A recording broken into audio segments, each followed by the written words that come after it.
Halo, di video kali ini aku akan membahas satu perusahaan yang di-request oleh penonton ya, yaitu perusahaan Modern Land dengan kode saham MDLN. Ini orangnya sih tulisnya MLDN, tapi mungkin dia salah ketik ya. Mungkin masuknya adalah MDLN. Oke, kita langsung aja ya bahas perusahaan ini atau sahamnya.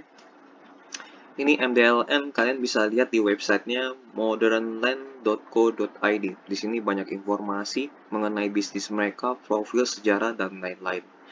Ini juga ada projectnya. Ini kalau kalian mau lihat laporan keuangan, laporan tahunan ya maksudnya. Ini kalian bisa lihat di Investor Center. Ini bisnisnya mereka, Township Development di Kota Modern, Jakarta Golden City, dan lain-lain. Residential Development, Industrial Town Development, dan lain-lain. Kalian ngecek sendiri aja di sini Investor Center, kalian bisa lihat laporan tahunan, laporan keuangan, dan lain-lainnya. Oke, kalian ngecek sendiri ya di modernland.co.id. Kita lihat di rapor profil singkat mereka di halaman website idx.co.id. Mereka IPO-nya sudah lama banget ya. Sudah dari tahun 94. Udah lama banget mereka bergerak di bidang real estate development and management. Nah, kita lihat di bagian jajaran direksi dan komisaris, ini juga kalian cari sendiri. Ini kalian wajib cari nama mereka itu di Google ya, dengan cara ketik nama mereka spasi kasus. Kalau misalnya ada kasus, itu kalian harap hati-hati dan lebih baik hindari. Tapi kalau misalnya tidak ada kasus, berarti ya aman, gitu. Ini kalian cari satu-satu nih nama mereka, apakah ada rekam jejak yang buruk atau tidak. Kita bergerak di bagian komposisi pemegang saham. Nah, nggak ada pengendali ya. Maksudnya nggak ada satu pihak pengendali. Ini ada pemegang sahamnya, ada Panin Sekuritas 8%, CMB Sekuritas 6%, PT Honoris Corporindo Pratama 18%, Hayanto 9%, ini perusahaan lainnya nih 7%, dan masyarakat itu 45%. Ini terlalu besar untuk masyarakat 45%.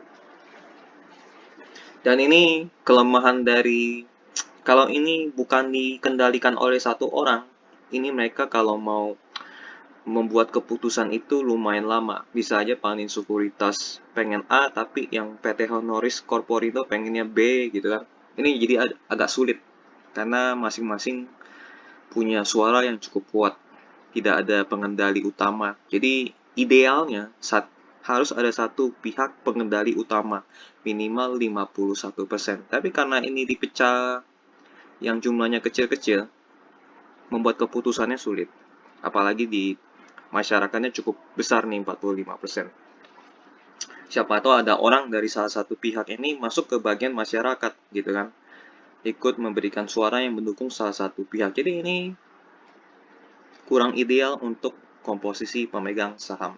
Idealnya harus ada satu pihak 51% dan jumlah berada di masyarakatnya di bawah 30%, tapi ini di atas 30%. Jadi kurang ideal secara komposisi pemegang saham. Ini anak-anak usaha mereka ya. Oke, kita masuk ke bagian laporan keuangan mereka. Paling baru 30 September 2022. Kita lihat ya. Oke, kita lihat di bagian aset lancarnya. Aset lancar mereka itu paling bernilai ini ya, 2,5 triliun. Paling besar di bagian persediaan. Uang cash mereka kecil banget, 148 miliar. Padahal perusahaan ini cukup besar, tapi uang cash mereka kecil. Kita lihat persediaan ini yang siap jual ada berapa banyak. Di nomor 7. Kita cek ya nomor 7 ya. Yang siap jual itu ada berapa banyak. Nah ini dia. Tanah yang disiap dipasarkan. Jadi mereka juga jualan tanah loh. Sekitar 1,1 triliun. Rumah tinggal siap dipasarkan 600 miliar. Yang dalam penyelesaian masih sisa sekitar 300 miliar. Jadi yang siap dijual itu 175 triliun. Bukan, 1,75 triliun. 1,75 triliun. Oke. Jadi yang siap jadi uang cash 1,7 ya triliun. Tapi itu kan cashnya bukan cash ya, persediaan yang jenis yang susah dijual barangnya. Bahkan mungkin apakah bisa terjual selama di bawah 1 tahun, ini kita kurang tahu. 1,7 triliun ini siap jadi cash tapi nggak tahu berapa lama, apakah 3 bulan, 6 bulan, 7 bulan, 8 bulan, 9 bulan, 1 tahun lebih. Kalau misalnya udah lewat 1 tahun lebih, ini bukan masuk aset lancar. Ini harusnya masuk aset tidak lancar. Kalau lebih dari setahun belum kejual. Jadi ini problemnya mereka uang cashnya kecil. Persediaan ini barang mereka itu termasuk barang yang uh, nilainya cukup tinggi, jadi susah dijual. Jadi ini agak pesimis kalau persediaan ini bisa terjual dalam waktu singkat. Kecuali salesnya jago ya. Kita masuk ke bagian uh, total liabilitas jangka pendek atau utang jangka pendeknya mereka. Kita lihat apakah utang banknya sih kecil sebenarnya. Utang bank jangka pendek 30 miliar. Mereka lebih banyak di utang kontrak ya, pihak ketiga. Pihak ketiganya itu 1,6 triliun, pihak berelasinya 300 miliar, beban yang harus dibayar 900 miliar. Jadi total-total ya 3,3 triliun, sementara aset lancar mereka hanya 2,5 triliun. Jelas ini mereka kesulitan dalam uang jangka pendek mereka itu mereka sangat sulit karena uang cash mereka cuma 148 miliar. Ini kemungkinan kalau udah kayak begini mereka akan pinjam uang dari bank. Tapi mereka pasti pinjamannya jangka panjang.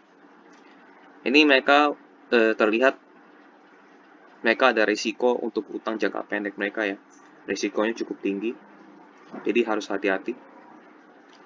Dan benar, mereka melakukan utang obligasi sebesar 5,3 triliun utang jangka panjang untuk membayar utang jangka pendek mereka. Jadi mereka pinjam utang jangka panjang untuk bayar utang jangka pendek mereka nih. Sesuai dugaan ya. Jadi ini resiko mereka di utang cukup tinggi dari perusahaan Modern Land. Jadi total utang mereka 9,2 triliun total liabilitas. Kita bandingkan dengan modal ekuitas.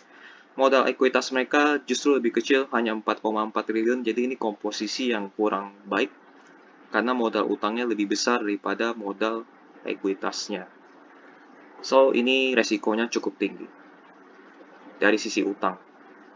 Kayak kita masuk laporan laba rugi, mereka ada peningkatan ya, penjualan bersih dari 485 menjadi 520. Kita akan lihat di nomor 25. Ini mereka pendapatan paling banyaknya penjualannya dari mana? Nomor tadi 25 ya. Ya 25. 25, 25, 25, 25. 25. Ini dia 25. Penjualan paling banyak mereka ada di rumah tinggal dan ruko. Tanah mereka berkurang. Lalu ini juga berkurang. Jadi paling banyak mereka di rumah tinggal dan ruko. Jadi mereka target marketnya itu di konsumen akhir ya. Jadi siapa yang mau beli rumah tinggal dan siapa yang mau beli ruko.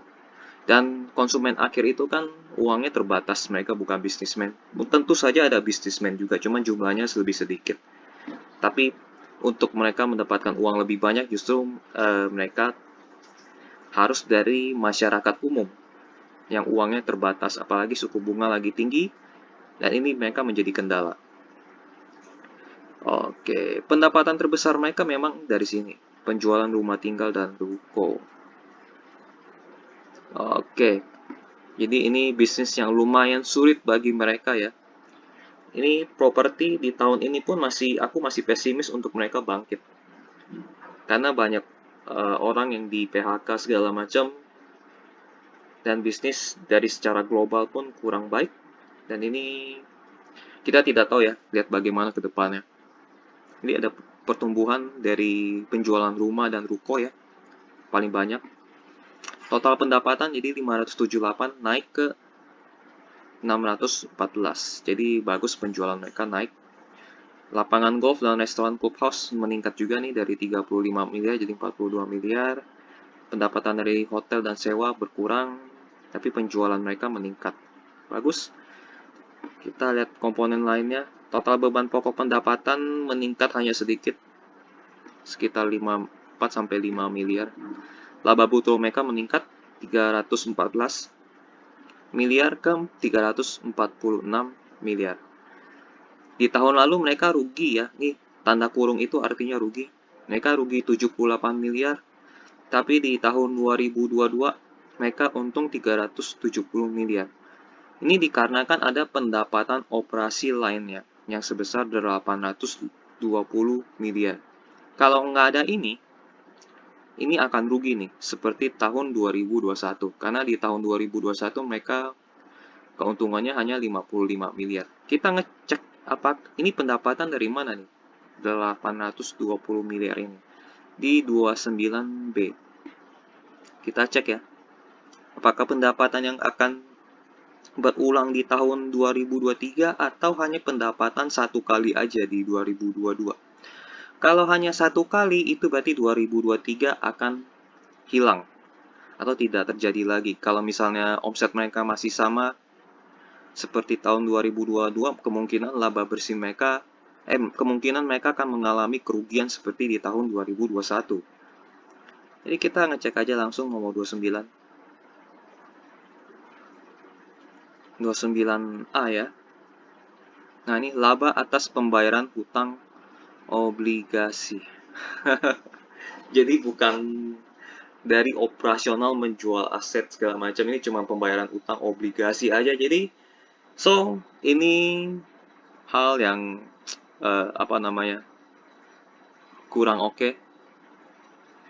Bayar utang dimasukin ya ke laba bersih. Jadi kemungkinan 2023 tetap kinerja mereka akan buruk kalau ininya hilang.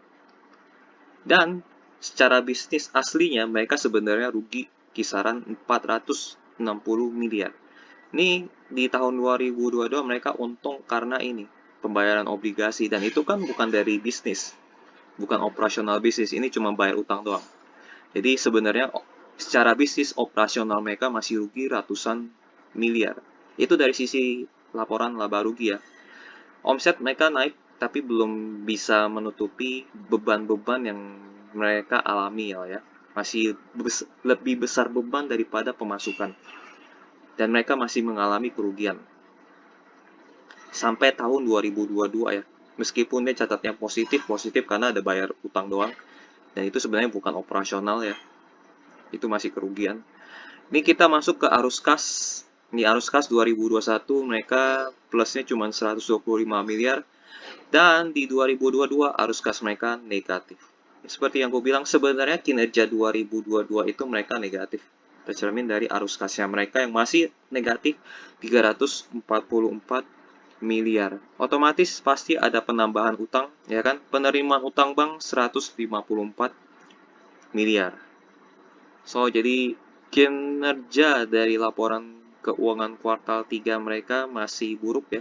Kalau menurut opiniku pribadi, utang mereka cukup besar, resikonya tinggi, apalagi dalam jangka pendek utang mereka lebih besar daripada aset lancar mereka ini. Ini jangka pendeknya itu di bawah 1 tahun ya. Ini 3,3 T, sementara aset lancar mereka itu cuma 2,5 T. Jadi nggak bisa nutup. Karena nggak bisa nutup, mereka pakai utang obligasi sebesar 5,3 triliun. Dan dari kinerja laporan laba rugi mereka masih rugi ya, kisaran ratusan miliar. Ini positifnya positif bohongan karena ada bayar utang. Dan bayar utang harusnya nggak boleh dicatat sebagai laba ya. Tapi mungkin teman-teman akuntansi bisa jelasin apakah penjelasanku kurang benar apa gimana gitu. Tapi kalau secara operasional mereka sebenarnya masih minus. Tercermin dari arus kas mereka yang masih minus 300 miliar. Itu ya dari laporan keuangan kuartal 3 mereka. Nah, ini kinerja tahunan mereka dari 2009 sampai 2022 kuartal 3. Ekuitas mereka sempat naik ya, naik sampai tahun 2015, lalu mentok sampai tahun 2019. Jadi sekitar tahun segini mereka udah mulai mentok, naik turun ya ekuitasnya. Lalu kena pandemi, ekuitas mereka berkurang lumayan banyak, jadi sisa 4 triliun. Dan ini arus kasnya negatif juga. Di sini ini paling banyak negatifnya di tahun pandemi ya. Dan ini sebenarnya masih negatif, tapi karena bayar utang jadinya terkesannya positif, tapi sebenarnya negatif. So, ini kinerja selama pandemi masih negatif sampai di tahun 2022. Dan sebenarnya sebelum mereka negatif pun, mereka sebenarnya kinerjanya sudah mentok. Dari 2015 sampai 2019, tercermin dari omset mereka turun. Dari 2 ke 3 lalu turun lagi, terus naik lagi. Jadi ibaratnya naik turun, udah mentok lah istilahnya ya. Laba bersih juga sama, naik turun. Lalu ada 1 tahun minus mereka, arus kasnya, ekuitasnya pun naik turun. Ini tercermin lah ya. Jadi overall kinerja tahunan mereka itu kurang menarik karena sudah terlihat terbatas ya. Karena saingan mereka kan apa sih perusahaan development gitu kan lumayan banyak. Berarti mereka lumayan banyak saingan. Dan Modern Land sepertinya akan kalah. Dan sebentar lagi kalau mereka nggak bertahan, kemungkinan besar akan bangkrut. Kemungkinan besar ya. Kalau misalnya mereka nggak bisa mengatasi utang mereka yang sebesar total utang mereka sebesar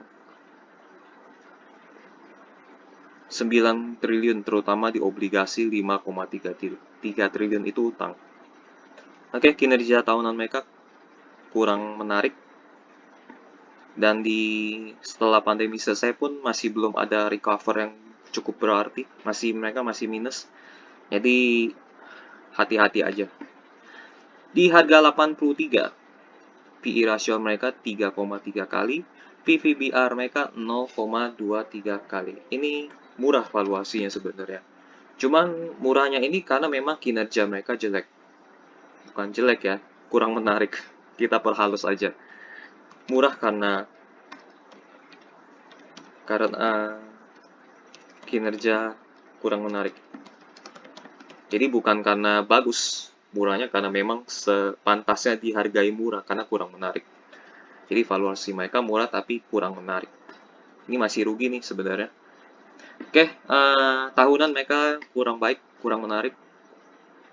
Kita masuk ke bagian presentasi mereka, siapa tahu mereka ada rencana untuk membalikkan situasi. Apakah ada rencana untuk membalikkan situasi? Ini mereka public expose di tahun 2022 ya. Ini mereka public expose-nya itu ini tanggal 5 Desember. Ini public expose-nya mungkin sekitar 2 bulan yang lalu. 5 Desember 2022. Kita lihat ya presentasinya public expose-nya mereka. Oke, ini penjelasan tentang portfolionya mereka. Ada kawasan industri, pariwisata, pengembangan properti, pemetaan project mapping. Ini daerah Jakarta ya ini ya. Mereka hanya main di Jakarta kah? Apakah ada kawasan yang lainnya? Rekam jejak perusahaan company milestone mereka dari 83. Berarti udah lewatin berbagai krisis. Rekam jejak perusahaan ini ada Ion, Global Notes, IKEA, AML, Global Notes, dan lain-lain. Oke. Kondisi dan kendala yang dihadapi. Nah, ini dia. Karena mereka produk yang nyasarnya ke masyarakat ya. Yang uangnya itu terbatas. Bukan ke bisnismen, mereka nyasarnya ke masyarakat umum. Jadi kemungkinan bisnis mereka sangat-sangat terdampak. Adanya kenaikan harga mulai dari material hingga ongkos distribusi. Nah, ini problem pertama. Komoditas utama penyumbang inflasi antara lain adalah harga bahan bakar dan tarif angkutan dalam kota. Ini kenaikan inflasi nih. Kenaikan suku bunga acuan BI. Nah, ini kalau masyarakat mau utang, itu menjadi agak takut karena suku bunga lagi tinggi. Nah, tidak stabilnya kurs mata uang asing. Kondisi ini juga tiga resiko sih sebenarnya. Jadi industri yang menyasar ke masyarakat umum, yang pembeli yang pembelinya uangnya terbatas, yang menggunakan KPR, udah pasti sangat terdampak, terutama di perusahaan modern lain ini, yang target utamanya masyarakat umum. Oke, ini laporan keuangan kita lewatin. Kinerja pemasaran dan prospek usaha. Penjualan marketing sales turun ya. Kita lihat angkanya turunnya lumayan sadis ya. Ini dari tahun 2013 sampai 2022 kuartal 3. Mereka mungkin kelihatan naik, tapi turun lagi. Turunnya lumayan dalam. Breakdown by segment. Ini hospitality, residential 59%, industrial 25%. Oke. Ini portfolio mereka ya. Pembelian kembali obligasi luar negeri. Jadi mereka beli lagi obligasinya. Sementara uang mereka sedikit, hanya 100 miliar. Oke, presentasinya hanya gitu aja. Tidak ada strategi yang dilakukan untuk mengembalikan kinerja mereka. Mereka hanya memaparkan kesulitan ya. Kenaikan inflasi, kenaikan suku bunga. Mungkin mereka presentasi secara live lebih detail, kita nggak tahu. Tapi inilah materi PowerPoint mereka yang akan mereka presentasikan. Kita masuk ke tanya jawab. Siapa tahu ada informasi yang berharga dari tanya jawab setelah mereka melakukan presentasi. Oke, ini pertanyaan pertama ya. Oh, ini jadwal. Nah, ini pertanyaan pertama yang diajukan Julianto dari investor publik.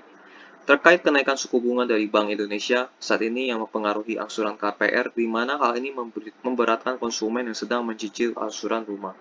Dan terdapat potensi di mana konsumen pada akhirnya tidak mampu membayar angsuran dan menjual unitnya dengan harga murah, sehingga hal ini dapat berdampak pada penjualan rumah baru oleh perseroan. Maka bagaimana strategi yang ditempuh perseroan terkait hal tersebut? Dan apakah ada rencana atau strategi untuk menjual rumah dengan harga murah? Nah, ini pertanyaan bagus.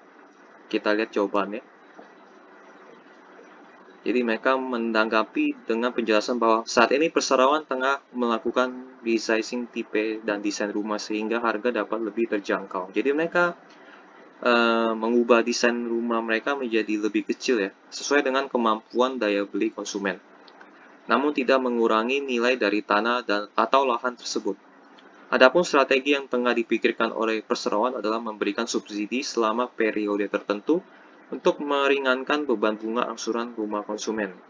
Namun hal ini masih dalam tahap diskusi dan belum diputuskan mekanisme maupun pelaksanaannya. Ini sulit. Ini nggak bisa semudah itu mereka melakukan strategi itu ya. Ini sulit. Hal lainnya dapat dilakukan oleh perseroan terkait dengan konsumen yang keberatan dengan angsuran rumah yang tengah berlangsung. Maka terbuka untuk diskusi mengenai hal-hal yang dapat meringankan beban konsumen dari sisi developer, antara lain pengajuan relaksasi iuran pemeliharaan kebersihan dan keamanan lingkungan sebagai bentuk keringanan terhadap beban konsumen. Jadi ada relaksasi dari iuran pemeliharaan ya. Menambahkan bahwa developer dan bank penyedia fasilitas KPR yang harus satu arah dalam memberikan solusi terhadap konsumen. Saat ini perseroan tengah berdiskusi dengan bank terkait dengan penurunan down payment untuk meringankan pembelian unit agar bank dapat memberikan DP hingga 5%. Otomatis kalau DP mengecil, bunga bulanannya membesar. Untuk beberapa produk perumahan, cicilannya ya maksudnya, cicilan per bulannya jadi besar banget. Tetap nggak bisa kalau cicilan per bulannya besar. Jadi ini serba salah. Jangka waktu cicilan diperpanjang sampai 20 tahun lebih, itu beli rumahnya jadi kemahalan. Ini susah. Untuk beberapa produk perumahan, selain itu perpanjangan dari pembayaran DP juga menjadi solusi yang tengah didiskusikan. Oke, ini mereka sedang kesulitan ya, terlihat ya.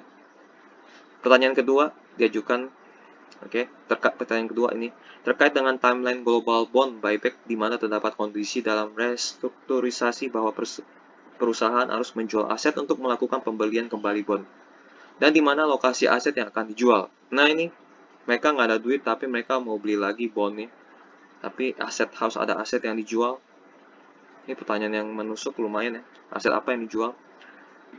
Persona harus menjual aset hingga 200 juta US dollar ya, sehingga hingga Desember 2024, di mana pada tahun ini Persona telah memenuhi sebagian target penjualan aset. Lokasi aset yang akan dijual dapat berada di kawasan residensial atau industrial, namun aset yang rencananya akan dijual tidak akan mengganggu penjualan unit konsumen. Jadi mereka akan jual ya kawasan residensial, lebih tepatnya jual tanah sih ini. Bagaimana dengan guidance capital capex ya, maksudnya belanja modal untuk tahun 2023? Uang mereka sedikit sih, 100 miliar. Mereka mau belanja apa masalahnya di situ kan? Belum tentu barang yang mereka pegang, rumah atau tanah yang mereka pegang bisa terjual atau enggak. Jadi capex ini pertanyaannya agak ini sih. Tapi kita lihat terkait dengan pembayaran kontraktor dan supplier, sedangkan terkait dengan land capex, perolehan lahan terdapat di Cilejit, Bekasi, Cikande, namun nilainya tidak material. Saat ini perseroan mempunyai persediaan inventory yang cukup, di mana fokus utamanya adalah mengkonversikannya menjadi penjualan. Nah, ini tugas mereka. Jadi mereka nggak belanja modal ya untuk saat ini ya, karena uang mereka juga lagi seret. Informasi yang cukup sih. Dari pertanyaan dan jawaban mereka memang sedang kesulitan keuangan. Nah, ini harga sahamnya mereka. Ini kita lihat ya. Kinerja mereka bagus dari 2009 sampai 2015, meningkat sampai 2015 lah ya. Karena di sini 2016 laba bersih mereka turun, omset mereka turun. Jadi aku akan batasi sampai 2015. Jadi kinerja yang baik akan membuat harga saham meningkat. Ini mereka harga sahamnya naik sampai di 2015 ya. Ini sampai di sini di 2015. Dari 2004 sampai 2015 mereka harganya naik. Lalu ke saat kinerja mereka mulai jadi stagnan dari 2015 sampai 19 stagnan ya. Harga saham mulai drop. Dari 15, 16, 17, 18, 19 mulai drop. Kena pandemi, dropsnya lebih dalam lagi. Lebih sakit lagi. Jadi makanya itu beli saham itu harus lihat pertumbuhan omset. Kenapa aku catatnya hanya omset dan laba bersih dan ekuitas? Karena hanya tiga inilah yang penting dalam kenaikan harga saham atau penurunan harga saham. Jadi kalau misalnya omsetnya naik, kita lihat laba bersihnya naik, ekuitasnya naik, pasti harga saham naik. Tapi kalau misalnya kinerja mereka mulai stagnan atau bahkan cenderung turun, harga saham mereka mulai turun juga. Nah, ini dia. Jadi harga saham itu ditentukan oleh omset, laba bersih, dan ekuitas. Terus arus kas ini apa? Ini hanya melihat resiko mereka gagal bayar utang atau enggak. Resiko kebangkrutan lebih tepatnya di situ. Jadi ini untuk omset, laba bersih, dan ekuitas untuk melihat apakah harga saham bisa naik atau stagnan atau turun. Tapi kalau arus kas ini mereka lebih ke kesehatan keuangan mereka, akan bangkrut atau tidak. So ini tercermin ya, harga saham tercermin dari kinerja omset, laba bersih, dan ekuitas.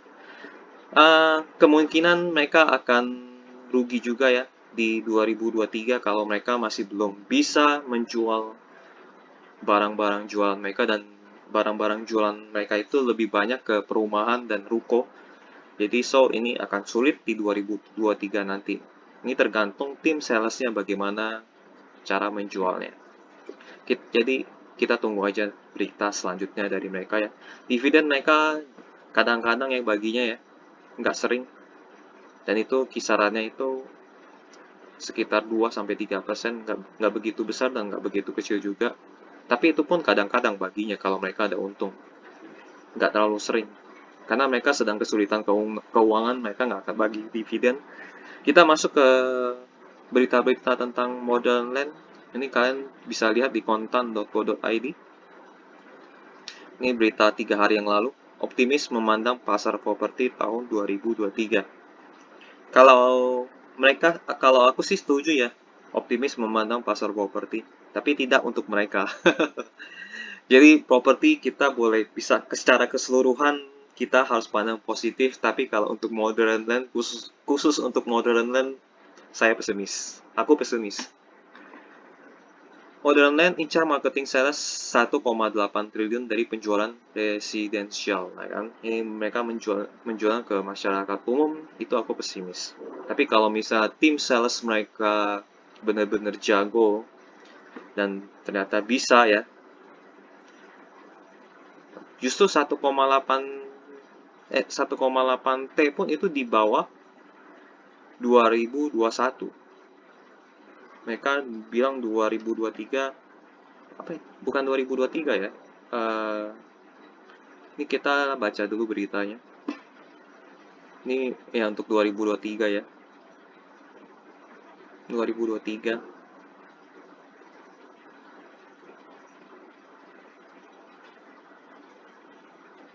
Waduh, nge-lag. Nah, ini dia 2023 mereka incar 1,8 T, masih di bawah 2021.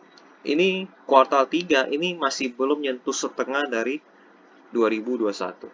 Ini kalau misal 1 tahun penuh, ini kayaknya di bawah 1 T nih, jangan-jangan kan, jangan-jangan. Tapi nggak tahu sih, kuartal 4 mereka jualnya gila-gilaan, mungkin bisa juga, bahkan bisa lebih dari 2021. Tapi kita lihat nanti, mereka publish laporan keuangan mereka di kuartal 4 dan kuartal 1 2023.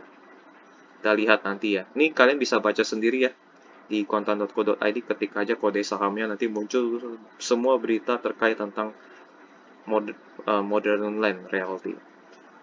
Ini bisa apa enggak kita tidak tahu ya. Kita masuk ke kesimpulan. Prospek ya. Prospek kurang menjanjikan untuk saat ini.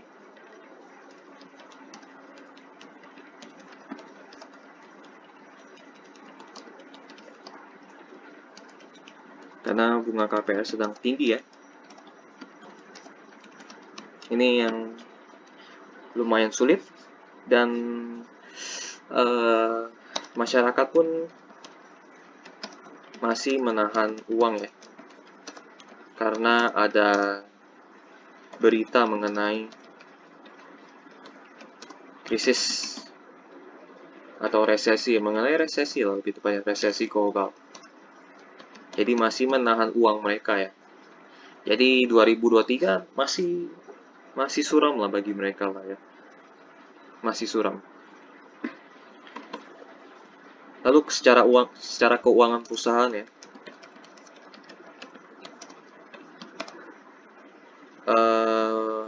sedang mengalami kendala. Utang terlalu besar,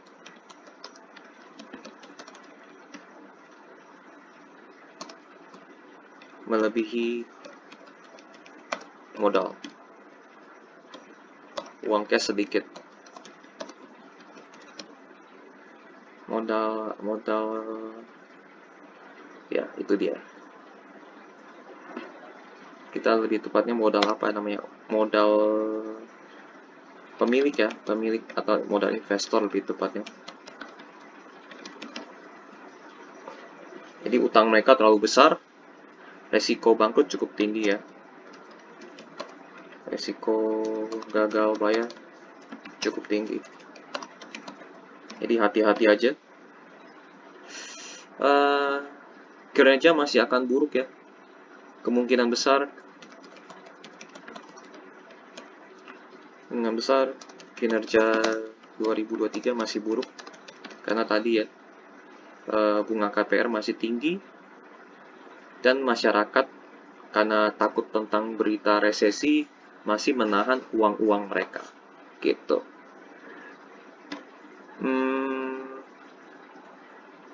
Tidak ada strategi apapun sih yang mereka lakukan. Mereka sepertinya sedang berusaha ya, mereka sedang berusaha.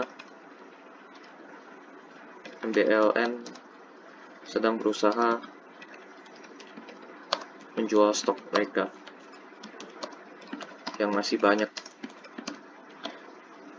Jadi mereka sedang berusaha menjual stok yang masih banyak di persediaan mereka ya. Kita lihat cukup banyak, sekitar 2 triliun ini masih ada di sini yang siap dijual, masih kesulitan sepertinya. Kita lihat aja di kuartal 4 apakah bisa dijual semua atau di kuartal 1 2023. Jadi apakah layak investasi? Untuk jangka panjang tidak. Yang tidak ya, lumayan berbahaya. Untuk jangka pendek juga tidak, karena tanda-tanda perbaikan masih belum. Perbaikan masih belum terlihat.